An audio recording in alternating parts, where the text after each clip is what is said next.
लाकर रानी की बहन अपने घर लौट गई। रानी और दासी दोनों निश्चय किया कि बृहस्पतिवार देव भगवान का पूजन जरूर करेंगे। 7 दिन बाद जब बृहस्पतिवार आया तो उन्होंने व्रत रखा। गुड़साल में जाकर चना और गुड़ बीन लाई तथा उसकी दाल से केले की जड़ में विष्णु भगवान का पूजन किया। अब भोजन पीला कहाँ से आए? दोनों बड़े ही दुखी हैं, परंतु उन्होंने व्रत किया था, इस कारण से वित्तीय भगवान पस्त ने वह साधारण व्यक्ति के रूप में 2 थाले में सुंदर पीला भोजन लेके आए और दासी को देकर बोले, हे दासी, यह भोजन तुम्हारे और रानी के लिए, तुम दोनों करना। दासी भोजन पाकर बड़ी प्रसन्न हुई और रानी से बोली, रानी जी भोजन कर लो। रानी ने भोजन आने के बारे में कुछ नहीं पता था, इसलिए वह दासी से बोली, जा तू ही भोजन कर ले, क्यों हमारी व्रत में हंसी उड़ाती है। दासी बोली, एक व्यक्ति भोजन दे गया है। रानी कहने लगी, भोजन तेरे लिए ही दे गया है, तू ही भोजन कर। दासी ने कहा, वह व्यक्ति हम दोनों के लिए 2 थालों में भोजन दे के आया है, इसलिए मैं और आप दोनों ही साथ साथ भोजन करेंगे।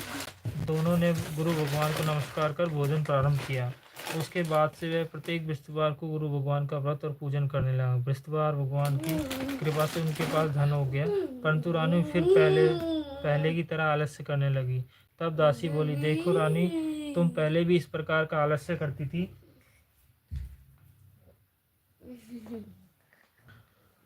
तुम्हें धन रखने में कष्ट होता था, इस कारण से सभी धन नष्ट हो गया। अब गुरु भगवान की कृपा से धन मिला है तो फिर तुम्हें आलस्य होता है। बड़ी मुसीबतों के बाद हमने धन पाया, इसलिए हमें दान पुण्य करना चाहिए। तुम भूखे मनुष्य को भोजन कराओ, प्यारे लगवाओ, ब्राह्मणों को दान दो, कुआं ताप तालाब बावड़ी आदि का निर्माण कराओ, मंदिर पाठशाला बनवाकर दान दो, कुंवारी कन्याओं का विवाह कराओ, धन को शुभ कार्य में खर्च करो, जिससे तुम्हारे कुल का यश बढ़े तथा स्वर्ग प्राप्त हो, पितृ प्रसन्न हो।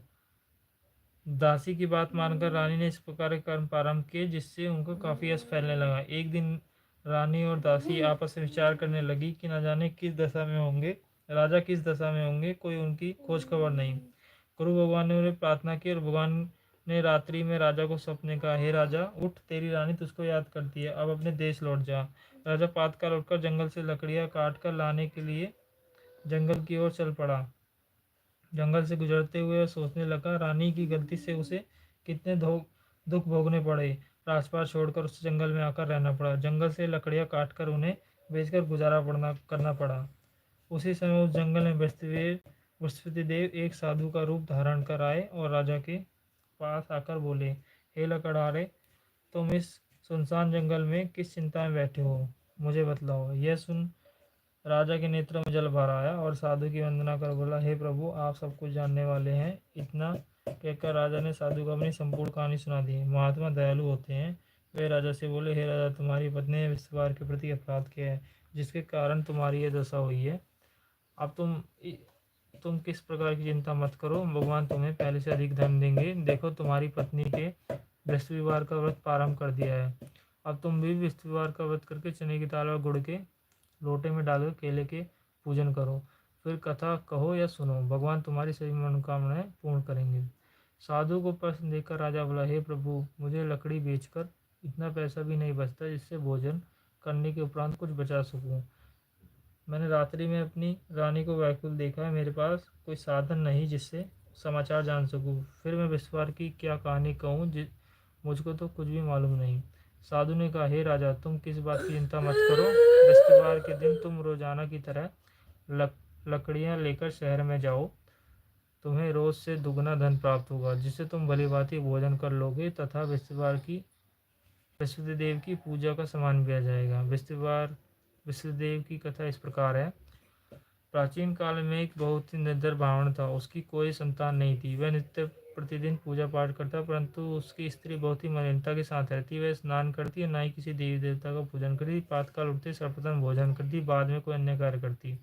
ब्राह्मण देवता बहुत दुखी रहते, पत्नी को बहुत समझाते, किंतु उसका कोई परिणाम न निकलता। भगवान की कृपा से ब्राह्मण की स्त्री को कन्या उत्पन्न हुई।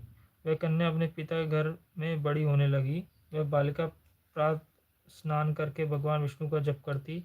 वह बचपन से ही बृहस्पतिवार का व्रत भी करने लगी। पूजा पाठ समाप्त कर स्कूल जाती तो अपनी मुट्ठी में जौ भरकर ले जाती। वह पाठशाला जाने के मार्ग में डालती जाती। वही जो स्वर्ण के हो जाते तो लौटते समय उनको बीनकर गले